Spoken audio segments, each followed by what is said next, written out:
Welcome back to Commercial UAV Expo, where the commercial drone industry comes together to move forward. As drone technology grows more powerful, so does its complexity. New tools, new rules, new expectations. No one can do it alone, and they don't have to. Across the industry, progress is being powered by partnerships. When clients, regulators, service providers, and technologists align, barriers fall, operations scale, and opportunities multiply. This is where the work gets real, where drones are in action, where people are solving problems, where challenges are discussed head on, and where future frontiers come into view. This morning's keynote reveals how collaboration is the key to navigating regulations, building trust, and growing your business. You'll hear how service providers are forming strategic partnerships to deliver more value without needing to be the expert in everything. And you'll explore how AI and autonomy are redefining expectations and preparing us for what's next. Whether you're just getting started or evolving what you've built, this is your roadmap for clarity, scale, and staying future ready. This is where silos are broken and where the future gets built together. Let's keep going. Welcome to Commercial UAV Expo.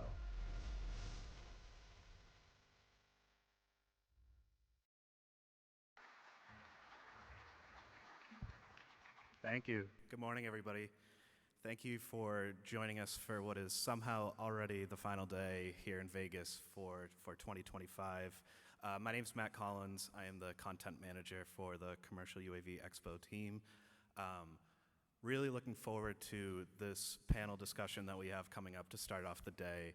You know, the technology in this industry is constantly improving, and theoretically, it's supposed to make our lives simpler.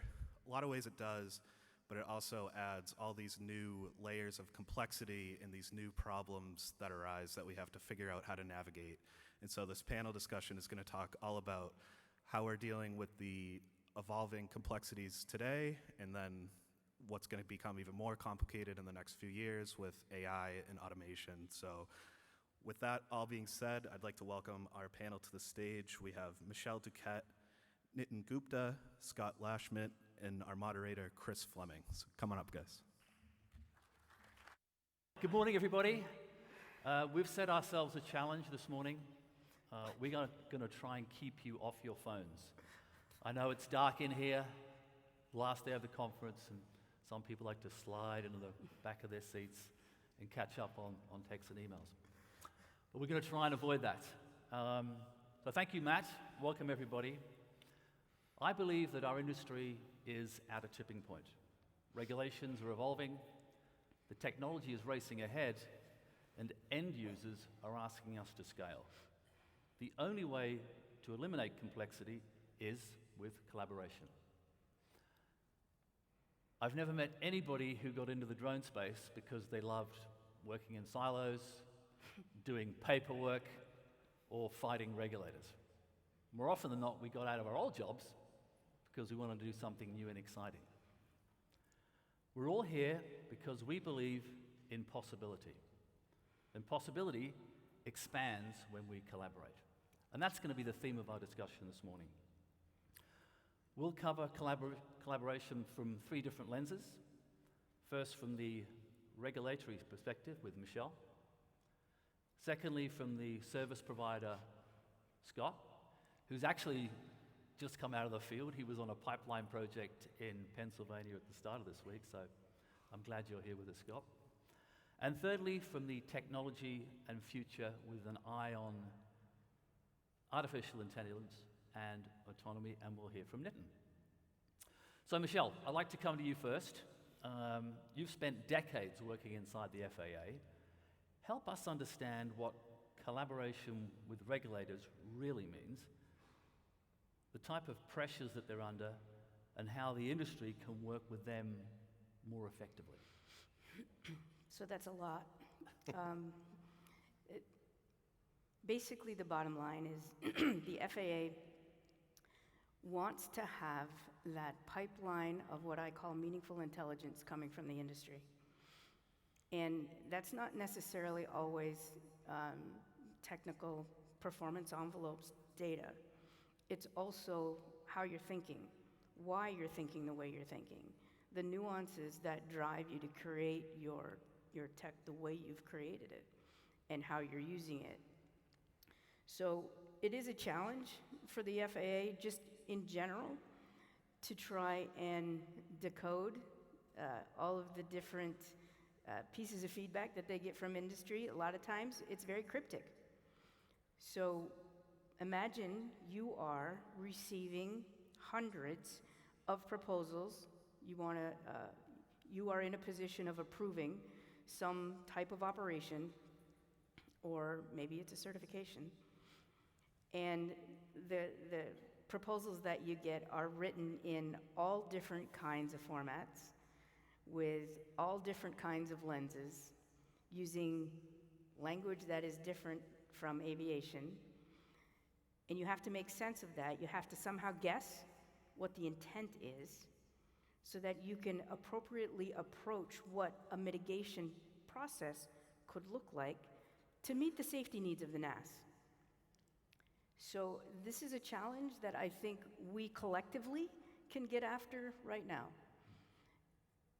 Right, we have opportunities to inform what the automated data collection processes look like, what those proposal forms need to contain, and most importantly, and if Dawn Zoldi is here, she on her Autonomy Global platform, we're doing a series called Words Matter. I can't emphasize that enough, folks. If you are using buzzwords that are either in your IT sector or are outside of the aviation parlance, it's likely that they aren't going to be interpreted the way you intend them to be interpreted. So plain language, super important, and be very blunt, be very clear, because they do that. They want to know what it is that you want to do, how you want to do it, and what you're thinking and why. And that context helps them shape how they then put policy in place, how they then put those form structures together that help you, as the proposer, convey what you want to do easier in a way that they can understand and process quicker. Michelle, in your previous guise in manned aviation, you had similar challenges working with the FAA. Can you give the audience a flavor of the challenges that you experienced when you set up the CDM, and how you kind of broke those barriers down? I think mostly in hotel lobbies and perhaps over a drink or two, but I think it's interesting for the audience to hear that the FAA isn't, they're people, and I think you can get somewhere by forming those relationships. Just give us a flavor of the CDM and what that actually meant. Sure. So this is not the FAA's first rodeo. Back in the early 90s, the legacy aviation, traditional aviation, the airlines, they didn't share information either. They were really adamant about not giving away their market strategies, and they were very uncomfortable with providing too much intel to their competitors. And what we found, back in those days, I was an aircraft dispatcher for the airlines. That's my background. And we had a bunch of severe weather days all in a row. And the controllers, the FAA controllers, and my peers, the aircraft dispatchers from the airlines, we were fried. I mean, we were at our wits' end. It was a rough week. And we got together and we duked it out, really. We argued with one another on why things happened the way they happened. Why did you move that flow to the south? You hosed us, we got massive delays, we had misconnects from our passengers. Why did you do that? And the lovely thing about collaboration with people who understand your world is that you start to recognize that you only know what you know. And what we were able to glean from that was the FAA perspective on why they were doing things the way they were doing, which allowed me to say, oh, okay, I didn't know you had that constraint, or I didn't know that your tech wouldn't allow you to do that. I can shift this way a little bit if that would have helped, and then I don't have to take these massive delays, do these go-around, or go to my alternate. That's agility, that's organic agility. And so that conversation took root, and it evolved, and all of the airlines came in, and the controllers from all of the facilities, the traffic managers from all the facilities, started entering those conversations.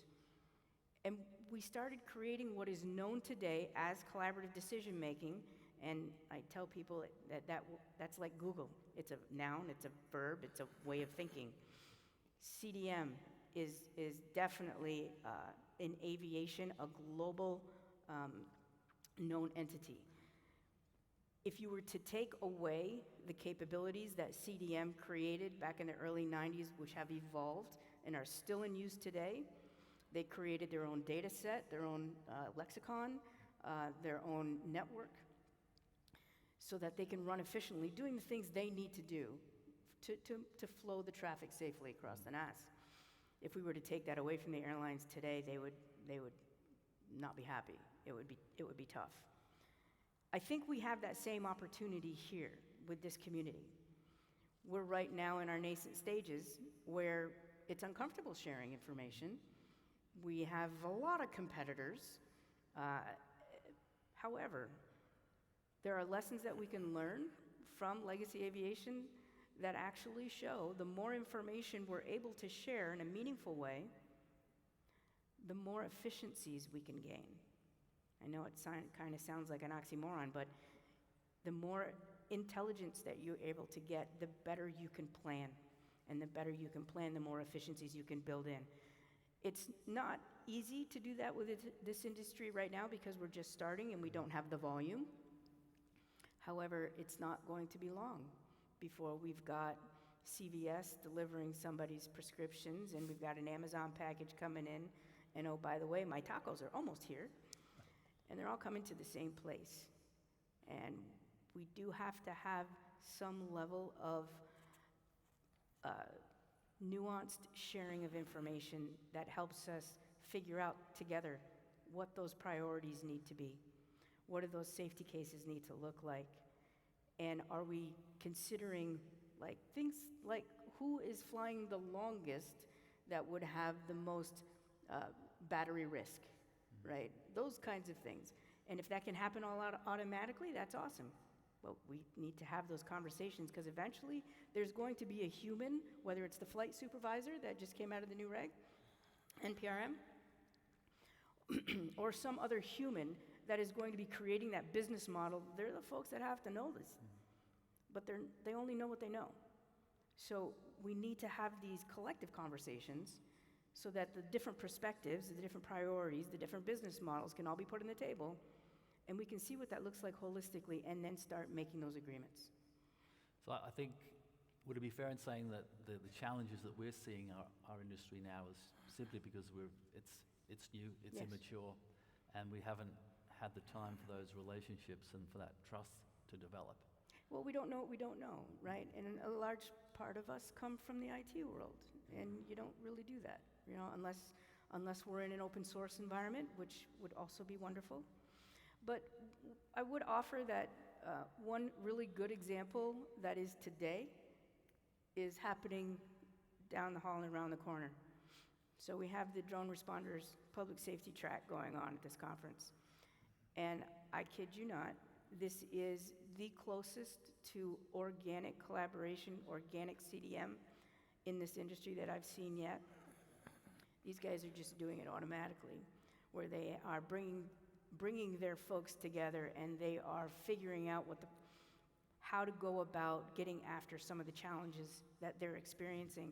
And while you may be experiencing one problem and you may be experiencing another problem, and I'm not experiencing any of them, I am learning from you so that as I move forward, I'm already prepared for whatever it is you experienced, and then I can share with you how I'm getting after these things and how it's working for me. The public safety community is definitely a community to keep an eye on, to see how that's working for them and how it's accelerating their ability to be successful. I think if they're successful, it's probably a win for the more wider community, which Yes. makes it easier for everybody else. You've often said to me that regulators want to say yes, but collaboration means giving them the right data, clarity, and trust using consistent language. Yeah, that's very important. We used to pick on some of the FAA folks as Dr. Knows. And, you know, while we laugh and joke about it, they have a very, very complex set of considerations that they have to work through. So when we talk about like safety management systems, for example, that's a very big deal in aviation. And it's very complex, and there are a lot of layers. So every time we try and introduce something into our national airspace system, it requires a safety risk management panel, or at minimum, some safety risk management consideration, because anything new that is not already accounted for within the broader safety strategy of this NAS could be a disruption, and that's a risk that it's not an acceptable level of risk. So we have to take everything that we do that's going to be new and different and novel, and we've got to break it down into its most root components and compare that to everything that it might touch. And it's the technology, it's the procedures, it's the policies, it's the training, it's even the community perception. The FAA carries all of that. And so, again, it's up to us to make sure that when we are asking them to do something for us, whether it's an approval or to come help us work through a challenge that we have, they really need to know the straight skinny. So be as clear and plain language as you can to make sure they get it the first time. Please don't talk to them in buzzwords.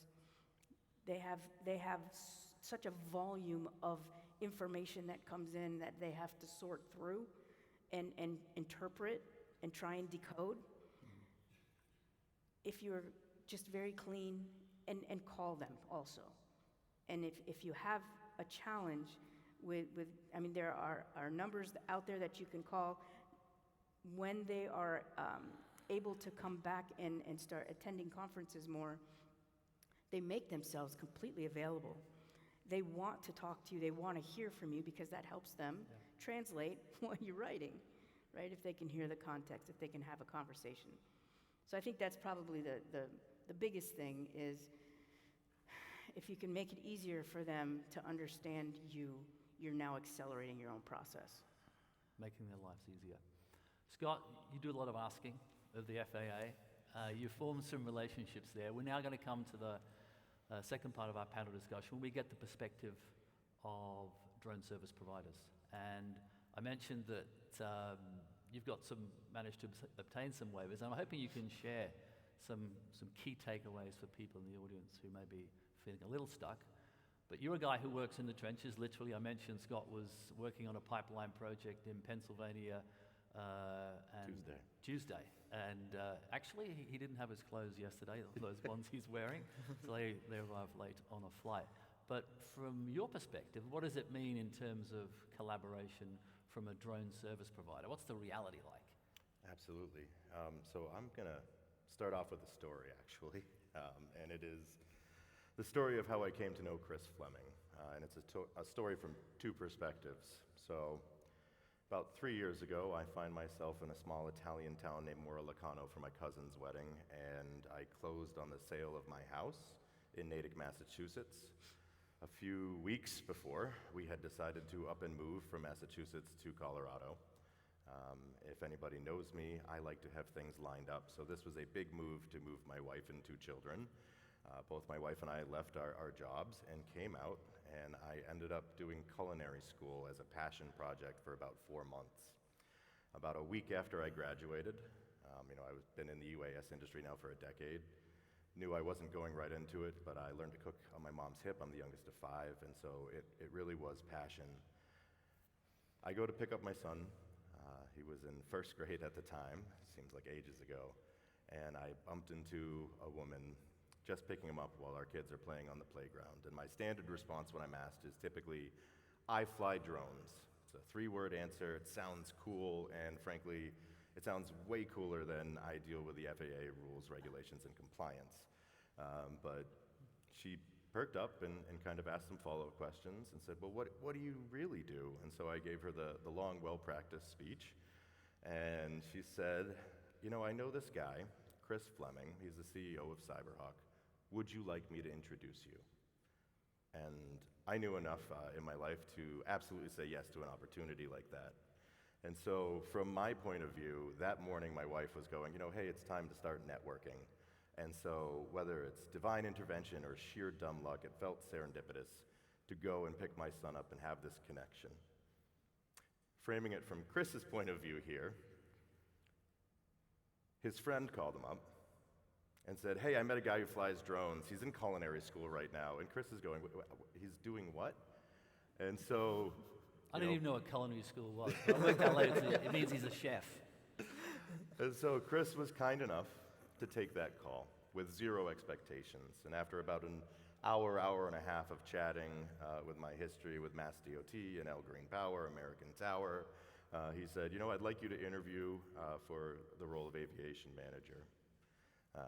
And we'll come back to that. But So what's the message there, Scott? I think the message is be open. Take those calls because you never know what may come from something that seems innocuous.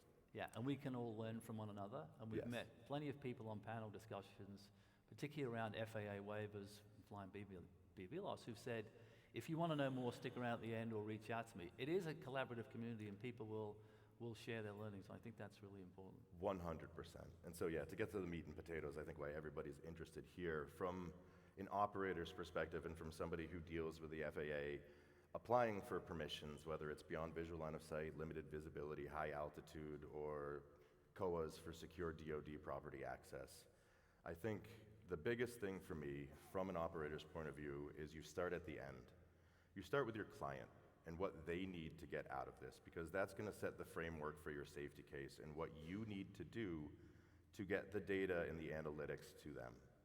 Whether it's utilities or oil and gas, you need to understand the why of why you are doing this operation. That is going to be a huge part of your case to the FAA of why should you let me do this outside of 107 or in the future 108 or going back to the past 44807s or section 333. So you start there and you start building up a safety case. Once you understand why you're doing the operation, now you can start looking at your risk assessment. Where am I going to fly? When am I going to fly? What ground and air risks are there? The key through all of this is you're not alone. There are lots of resources. If you are a nerd like me, you actually go on the FAA's issued website basically once a week and see what is everybody else doing? What permissions are they getting? Your goal is to formulate a safety case in writing to the regulator to explain all of the details of the operation, all of your risk mitigations, all of your emergency and backup procedures. And again, try to convince them solely through writing that what you can do is safe to operate in the national airspace. I will say this, and I'll echo this, I'm very much learn by doing, and I believe in iterative processes. So for those of you who may be just scared to go to the FAA drone zone, it's intimidating. Start small. Start with a COA request in an airspace, whether you're going to fly there or not. Get used to that website. That will open up a line of communication with the FAA, and they are all people, and I can confirm they want to say yes. They have a vested interest. They're interested in UAS operations, but they want to do it in a safe way. And your goal is to convince them that your operation poses no undue risk to the national airspace. And don't be afraid to mess up.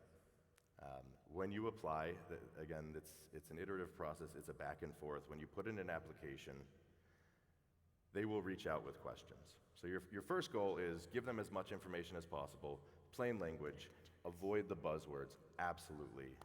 I could go on for DAA and the different understandings of what detect, alert, and avoid means. If you can, instead of using buzz terminology, explain that in as simple and plain writing as you can. You have to remember, from the other side, this is a person getting a 20-page, 30-page, sometimes 70-page document, and they are trying to understand from your point of view, your operations and the safety cases that you've made. So whatever you can do, pictures, diagrams, plain language to make their life easier, gets them closer to saying yes. They have checklists, they've got bosses too, so they need to be able to justify their decisions. But if you can come correct with the right information, you can convince them that you can do it safely. And it's less about 108 aside, it's less about trying to convince them to change the rules and regulations, and it's more about convincing them that you can operate safely under exemption or waiver. Michelle, do you want to add something to that? So I think that what you have just shared is super critical, especially if there are folks new to dealing with the FAA in the audience. I also think it's a little intimidating for new people. So I would offer that in the multiple definitions of collaboration, call him or reach out to any colleagues within the industry. Again, trying to break down this whole competitive mindset. We're all in this together. So please do reach out, or reach out to me and I'll try and connect you with someone who's operating in a similar ecosystem as you want to be, so that you can talk to people about writing these things and what the artifacts need to look like. And no offense, but I don't want a 70-page safety case. If we can figure out how to get that, that narrative down to a point that it is very clean and in a language that the FAA resonates with and can process easily, your proposal gets accelerated. So flip this over now to, we all have a bunch of experienced people in here as well. I've got this nailed down. I know what I'm doing. I know what artifacts I need. NPRM just came out. I want to push the envelope. I'd actually offer the same advice. Talk to your peers about how they want to push the envelope, so that collectively you're coming up with common safety mitigations, common risk assessment processes, things that the FAA can bite into. Don't think you have to do it alone. You absolutely do not. Absolutely, and honestly, bold of you to put me up there, call me, but seriously, I will second that. Please, reach out. I believe the industry writ large needs more cooperation and partnerships. I'm happy to discuss. Even if you're a one-person operation and you have no idea to where to start, I've been there. A decade ago, I had my own drone service company, and I apologize for the pun, but it didn't really take off. But I did get into, I did get into photogrammetry, which led to the career that I've had now. So seriously, ask questions, connect with me afterwards. I think another perspective that I'd like to put out there is once you get to these large-scale, multi-year, multi-million-dollar contracts, for almost all of these, you will not be the exclusive vendor on it. It makes no sense for a utility company to put all of their eggs in one basket. Mm-hmm. They will typically have 3 to 4. And while in bidding, you are direct competitors, you are trying to find the value proposition for your market, you're trying not to race to the bottom, it's a balance. But once you're on project, once you've got that contract awarded, you are all in fact partners with a common goal for your client. It's asset inspections, you are there. We do a ton of work for wildfire mitigation out in California, and there are 4 to 5 vendors on every one of those projects. And my favorite thing is working with companies who have aviation departments, because they come at it from a safety mindset and a collaborative mindset. They want you to have an SMS, they want you to talk. And so one of the things that we work on these projects, especially from a safety aspect, is collaboration. We don't hide anything. That does nobody any good. Incidents happen. Mm-hmm. Poor decisions are made. Accidents happen. Our goal from a safety aspect is to increase safety for the entire industry. Case in point, just one little example. We fly M300s with a Phase 1 P3. It's a wonderful camera, wonderful sensor. We found out the hard way, as safety is often written in blood, that you can, with a long enough lens, turn that gimbal and that lens straight into the propeller mid-flight. And that is a safety risk that goes across the industry. And so we didn't go, oh no, hide this, hide this, hide this. We did an investigation. We always do an investigation. We develop a SIB, or a safety information bulletin, that we push out to our pilots. We tried, for this one, we had an engineering control. It was simple. We locked the gimbal so that you could never do it again. And then we brought it to the client and said, please share this with every single vendor, because we want to increase that safety. And safety is not proprietary. It does nobody any good to keep that together. And it does a disservice to the industry, really. I think both of the companies that you're referencing in California, I think probably California is probably the largest scale operation for drones that I know of. There are hundreds of pilots flying every day in California. And some of them are in this room. We all have to collaborate, but I think it's really important. Maybe you can touch on how involved the utility companies themselves are in ensuring that we share best practice, that somebody doesn't immediately get fired when they have an incident, because that then forces people to hide things or put things under cover. Maybe you share a little bit about how instrumental they are in Crucially, yes. So with all of our clients out in California, they have a dedicated person who goes through our air data and our flight logs. And I know some of you be like, oh man, Big Brother's watching over my shoulder, but I personally love it. I do the same thing, and I let my pilots know when we train them. I can see your stick movements. I can see what you're doing in 3D space. And it's not meant to be Big Brother. It's meant to increase the safety case. And so working with these larger clients, obviously they have a vested interest because they don't want drones crashing left and right on their project. Drones already put people at a 10. And so anything that you can do to mitigate that before you even get out in the field is wonderful. They're crucial in landowner management. We access the landowners through them. They resolve issues. There has not been a time where I am flying a drone where I haven't had at least a single person come up and talk to me. Most of the time they're looky-loos and they're curious, and it's cool, and I get it. It's basically playing a video game. But every once in a while you get an irate customer who doesn't want you flying over their property. And we give our pilots ways to kind of deal with that, which is usually, hey, look, I'm flying, I'll show you the pictures, I'm flying this distribution asset, I'm not spying on you, I'm not taking pictures of your home. And the other option is we'll send a Robinson helicopter here for an hour, and that usually very quickly says, okay, you know what, no, fly the drone, go ahead. But it's that relationship, that partnership, beyond getting the contract, is crucial with them to deal with landowners, but also, we have monthly meetings with the safety team where all of the aviation managers from these disparate, what are competing drone service providers are in there, and we openly share our near misses and our stories.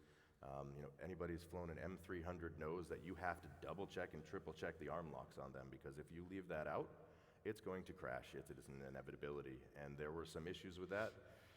And I think if you keep it within yourself, you may miss trends that are happening across the board. And this is something where working with the client gives you a better perspective of the entirety, because that was not an issue that was solely a Cyberhawk issue. In fact, it had happened on 4 different vendors. And so that's something where now we can say, okay, come together with a brain trust of all these providers. What can we do to mitigate this risk so that we can lower it, or if we can get an engineering control in place, we can prevent it from ever being a possibility? Michelle, that's quite normal in manned aviation. Safety information bulletins, people sharing best practice when things go wrong. Mm-hmm. Any ways that you think you can help us accelerate that within the drone industry from a sort of regulatory perspective? Sure. The FAA has already taken the first step. They've established what they're calling the Drone Safety Team. And it is an FAA industry collaborative working group. And it's kind of mirroring legacy aviation's ASIAS, for folks who are not familiar with it. It's basically how the airlines share their safety data, and it gets aggregated and normalized by a third party, MITRE Corporation.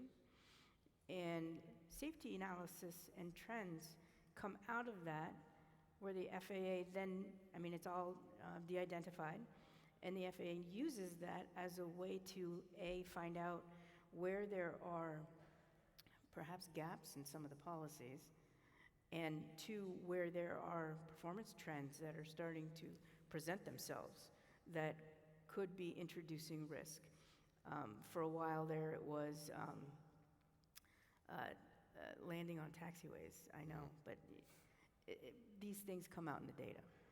So the drone safety team, and I don't know if Dallas Brooks or Nancy Graham are here this week at this conference, but if you are interested in participating in the drone safety team, it's basically where the community can come in and start talking about what they believe, what is important to them, what is their acceptable level of risk, and how do they calculate that? And then have that conversation with the FAA, because it's got to meld with the existing FAA's safety management system principles and regulation. So between that and then also, monopolies, they're not going to scale. We know that. But being able to partner with others who are in the same environment and others who are working in other sectors. So utilities and ag, they really need to talk to one another. They do very separate missions. However, some of the performance challenges could be the same, right? Some of the regulatory hurdles could be very much the same. They probably are. So being able to have that cross-pollination, that crosswalk with those conversations, you will learn through a different lens, maybe another way to approach this conversation that may have stalled, and try it from a different angle, and grow your, I always say this, grow your tribe, because that's going to make you better. Thanks, Michelle. So we've heard from the drone service provider, we've heard from Scott what it's like in the real world to try and get waivers to work collaboratively. Nitin, I'd like to come to you now with a view to the future. AI, what's it going to look like? Collaboration is often seen as human to human. What happens when we bring in technology? Can we trust it? AI, is it really going to help us? Is it beneficial as part of this collaboration loop? From your perspective, what are you seeing, Nitin, and how's that helping? Thanks, Chris. So let me quickly share my background so that we understand where I'm coming from. So I am an aerospace engineer working in the intersection of drones, robotics, AI, autonomy, all of these things. And I represent Flytbase, where we invest a lot of our time thinking about autonomy from the technology side and thinking about now AI, and how do we incorporate all this technology to support what Scott does, what Michelle does. So I'm supporting the regulators and everyone else in this chain, because technology becomes an enabler for trust. Technology becomes an enabler for mitigating risks, because finally we need these systems to perform to our specs. So while the regulators can set those guardrails and operators and the end users can define what is it that we want to accomplish, we need to collaborate with the technology providers and the technology in order to actually deliver those results. And that is where collaboration with the technology providers, as well as now increasingly with AI, becomes very, very important. And to emphasize that, I would like to kind of say that AI is becoming a new operating system for humanity. It's not an add-on, it's not another piece of technology that you are trying to add. It actually changes the fundamental way that we approach whatever we do. And it's not just drones and robotics, but pretty much everything in our lives. So it is a very foundational change. And the way to think about that is, think about how we used to do communication 20 years ago. Before we had internet, before we had cell phones, the communication was through post offices. We were sending letters for communication, right? And unless we understand the new technology in communications, we will be discussing how to make those postal services better in order to deliver faster communication, right? Now, once we understand the power of digital communications, we realize that we need to have a different conversation, because that conversation may not be relevant anymore. And I think that is the most important piece to understand in order to start collaborating with AI, because AI will foundationally change everything that we know about our world, and including our industry, of course, because that's part of the world. And the more we understand the power of AI and how it is going to change every layer, we will be in a better position to understand how to leverage it to our advantage and how to be able to address all the fears and concerns that many of us have about AI. Because unless we engage with it, we will always be fearful. We will always be apprehensive of what it can do. Will it replace jobs? Will it be able to do things safely? Will it be able to actually help me or do some harm to me? But the more we start using it and trying to get it to work for us, the more we are able to see beyond the horizon. We are able to understand where is it failing, what do I need to do in order to make it work for me. And then, like for example, Michelle shared a lot of insights on how our communication with FAA needs to be and how we need to make sure that it's clear, it is concise, it is crisp, and so many things. And in my mind, I was thinking that we have the power available to make it happen. I can write a prompt for that. See, the thing is, we have to learn how to use it. Like for example, when you learn how to play a guitar, even if you buy the most expensive guitar, you will not be able to play a beautiful song on day one. But if you practice, if you learn how to use that, you will be able to do it. It's same with AI. So many of us, we try some prompts, we try some tools, we don't get good results, and we develop a mindset that AI is not working. AI is hallucinating.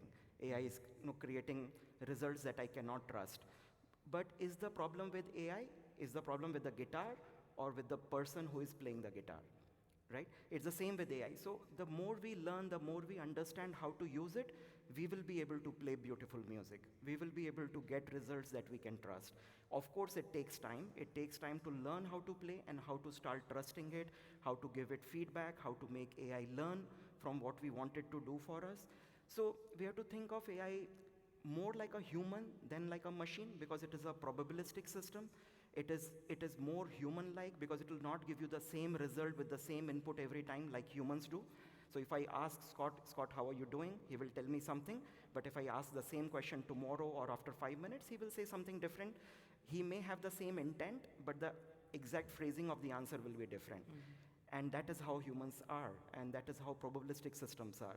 And we have never seen this nature of compute before in our lives, because so far, over last 40, 50 years of compute, we have always seen compute as a deterministic system, where we give a certain input, we always get the same output. It's a deterministic system. And if we look at AI with the same lens, we will find it lacking. We will always think AI is not doing what I expect it to do, because we are thinking or looking at it from a lens that probably is not applicable anymore with a probabilistic system like AI. So we need to rewire ourselves. We need to rethink how to engage with AI, how to collaborate with AI, how to harness that power to our advantage. And the more we do it, the more we learn, and we start to get results that we want. So. You're a big proponent of large language models, ChatGPT. We've experienced that from the meetings with Nitin, recording the calls and then sending out briefing notes afterwards, right? Scott, would you ever use ChatGPT in submitting an application? Put you on the spot. Are you asking would I or have I? 100%. Is it dangerous? Are we going to, tell us how you would use it to its best effect? I personally believe that AI is a parallel to the advent of the modern personal computer. We are at an inflection point in which those who learn to use it as the tool that it is will grow and succeed exponentially. My caution would be that, no, I would never be comfortable with it just submitting it without me ever having eyes on the safety case. And I think that's my caution in all of it. It is large language learning models, agentic AI are wonderful tools. They get you 80 to 90% of the way there. But I'm still going to do that final review and plus submit. And I'll let you know right now, there are times I will take the 44807 checklist from the FAA, this is what they're going down for ops over people and moving vehicles, and I'll put my waiver in there and say, act as an FAA person and tell me if I've missed any of these key things, and it will do that. I think it's a wonderful tool, and your role now is to figure out, how do I use this tool? Nitin, should we wait before starting engaging more with AI? Absolutely not. Absolutely not, because there is so much power that has become unlocked in last just like less than a year or so, and it's accelerating. It's moving very, very fast. And if we don't start leveraging it, thinking about it, and collaborating with it, we will get left behind. Like you start to get those compounding benefits, because the more you start engaging with it, the more you can save on your time, on your cost, everything, and you can start getting better outcomes, better results, and you can reinvest all that saved time and money and everything into getting better and better outcomes from AI. I would like to address one thing. So when we think about AI, we start to kind of have a lot of apprehensions, lot of fear that will I get good results, can I trust it? And I would suggest that the way to think about it is you have to segregate your work into low risk and high risk.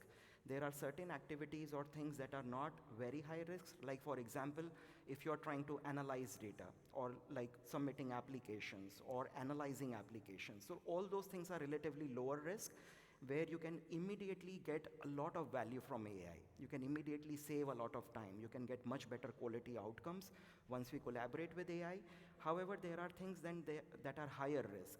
So wherever we have to interact with the physical world, like putting AI in the autopilot systems or actually navigating your vehicles with AI, those are high risk areas. And that is where AI might not be the best use case as of now, because even physical world data is very limited in terms of how we are training our models. Most of the training, everything is based on digital data.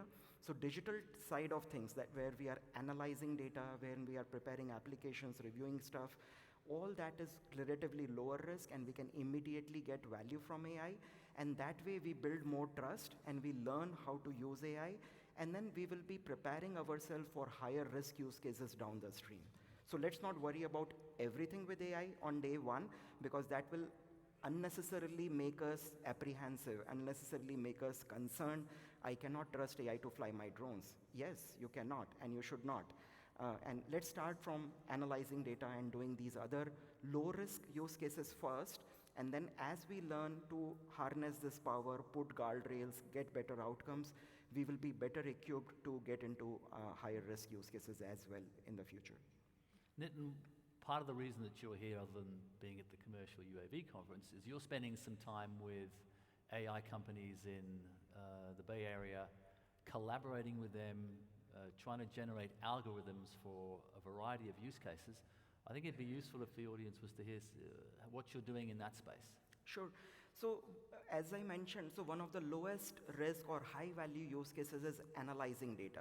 So today, one of the challenges that we face is, as we start to scale our operations, drone operations or any kind of robotics operations, we start to generate so much of data. And that data begins to overwhelm us, because you are generating like terabytes of data or petabytes of data, but how do you really understand what is in that data? Because finally, you are flying drones or operating drones not because you want to do that, you want to get some problem solved. And to solve those problems, analyzing this data and understanding or being able to make decisions is what is important. And that is where we have to go. Of course, one step is understanding all this drone data, but even drone data will not give you the full picture of your sites. So you need to integrate with your CCTV cameras, with your humanoids going forward, or your robotic dogs, IoT sensors, so variety of other systems. Only then you can begin to develop that multimodal understanding of your data, building that causality analysis, so you understand whatever happened, why did it happen. So there are so many blind spots in your understanding today. And now with AI, it has become possible for the first time that we can begin to understand all these different sources of data, all that historic data, petabytes of data, and draw inferences and insights into what is going on. So that is the direction that we are going in, that how do we build this multimodal capability for large physical industrial sites. So a lot of customers that we work with are in oil and gas, in construction, in mining. So they are handling large sites, and like a lot of such sites by every single customer. And now they need to understand what's going on from point of view of security, from inspections, different kinds of compliances, just understanding where is my material? Where are my people? What is going on? Who is doing what? Is it all authorized, not authorized? Raising all those flags. Doing it humanly is just not possible. And with AI, if we build the right kind of collaboration, right kind of structures around AI, we are beginning to see the possibility of solving these problems. Thanks, Nitin. I think we've taken 3 key takeaways from this. I think we all believe that collaboration is the key and the way forward.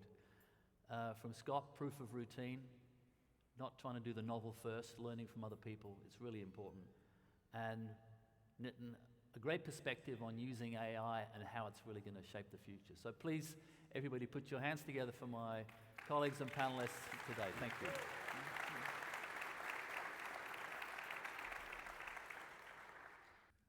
Thank you so much to our panelists for that great discussion. I think their message of collaboration is exactly what we're trying to do here at the Expo, so I think that was a great way to start this day. Now I'd like to transition to the second part of our keynote with the announcement of the winner of the annual Officer Eric Talley Memorial Award. I speak for the entire Commercial UAV Expo team when I say how honored we are that the folks at Drone Responders have chosen this platform to announce the award. So with that, I'd like to welcome to the stage the presenter of this year's award, Jason Day.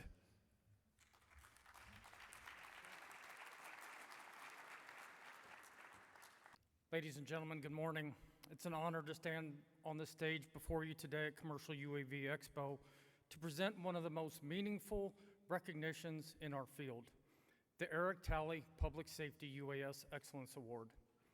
This award is in memory of Boulder Police Officer Eric Talley, who was tragically shot and killed while responding to an active shooter incident in 2021. This award celebrates outstanding leadership in the management of public safety UAS operations, and today we recognize someone who truly exemplifies that legacy. Officer Matt Rowland is a 20-year veteran of the Fort Wayne Police Department in Fort Wayne, Indiana. In 2017, he helped launch the department's Air Support Unit, becoming one of the founding members and laying the groundwork for what would become one of the most forward-thinking public safety UAS programs in the country. Since then, Matt has emerged as a true leader in the public safety drone community, not just locally, but across state and national levels. His advocacy, mentorship, and unwavering leadership have helped shape the future of public safety UAS integration. Matt doesn't just lead, he lifts up others. He's the kind of professional who is always ready to take on new challenges and help departments rise with him.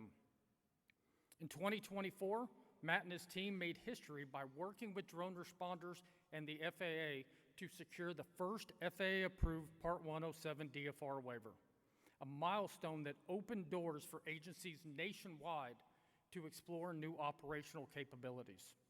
This achievement wasn't just a win for Fort Wayne. It was a win for public safety agencies across the country striving to innovate responsibly and effectively. Matt Rowland exemplifies what this award stands for: courage, collaboration, and commitment to change. On behalf of drone responders and in memory of Officer Eric Talley, it is my great privilege to present this year's Public Safety UAS Excellence Award to Officer Matt Rowland.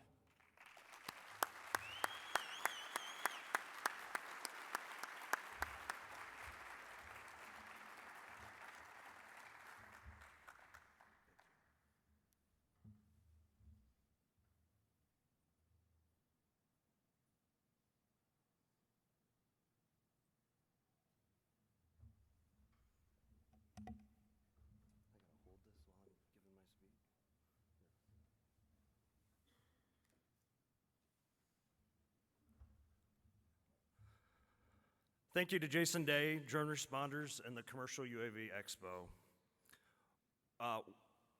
What an honor this is to be receiving this award. When I was contacted about it, something unusual happened.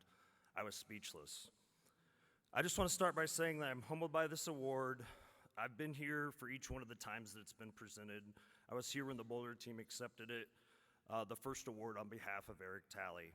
He gave the ultimate sacrifice, and we should never forget him and the price that he paid. Thank you to the selection committee that was involved in choosing who would receive this award. Thank you to drone responders and Art, along with Charles Werner, Chris Todd, and Jason Day, for your relentless work in this space supporting public safety drone programs. I was here when Brandon Carr, Michael Leo accepted this award. I couldn't be here last year when Abram received this award. To say that I'm honored would be an understatement.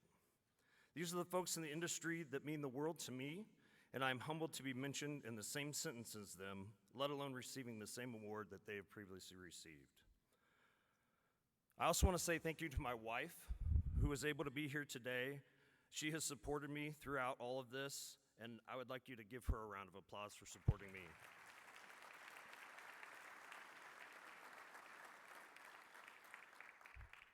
Thank you to the sponsors and vendors, past, present, and future, who have contributed to this award. As a 20-year veteran of the Fort Wayne Police Department, I also need to say thank you to a couple of folks that have helped along the way.